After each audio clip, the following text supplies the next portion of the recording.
हजुर आज चाहिँ हामीहरू यसरी यो मिड हिल एग्रो रिजोर्टमा आएका छौँ। यो रिजोर्टको एउटा फाइदा चाहिँ के रहेछ भन्दाखेरि यो रिजोर्टमा चाहिँ अब बस्नलाई रिजोर्ट भनिसकेपछि बस्नलाई ठाउँ पनि छ।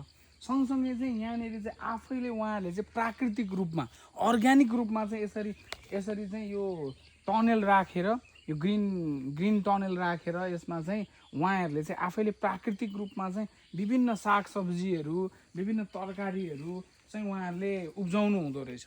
र हामीले उहाँहरूसँग यहाँनिर बुझ्यौँ, हामी यहाँ बस्यौँ, बुझ्दाखेरि पनि चाहिँ के बुझ्यौँ भन्दाखेरि चाहिँ उहाँहरूले चाहिँ कुनै पनि विषादीहरू कुनै पनि पेस्टिसाइड्सहरू केही पनि हाल्नुहुन्न अरे, यहीँको अर्ग्यानिक तरिकाले यसलाई चाहिँ उब्जाउनुहुन्छ भनेर उहाँहरूले भन्नुभयो। त्यही भएर यहाँनिर चाहिँ यो चाहिँ अर्ग्यानिक फार्म भनेर पनि चिनिने रहेछ। यो यहाँको तरकारीहरू उहाँहरूले आफ्नै रिजोर्टमा प्रयोग पनि गर्नुहुँदो रहेछ। सँगसँगै चाहिँ यसलाई चाहिँ बजारमा धेरै उत्पादन भयो भने बजारमा लगेर बेच्नु पनि हुँदो रहेछ।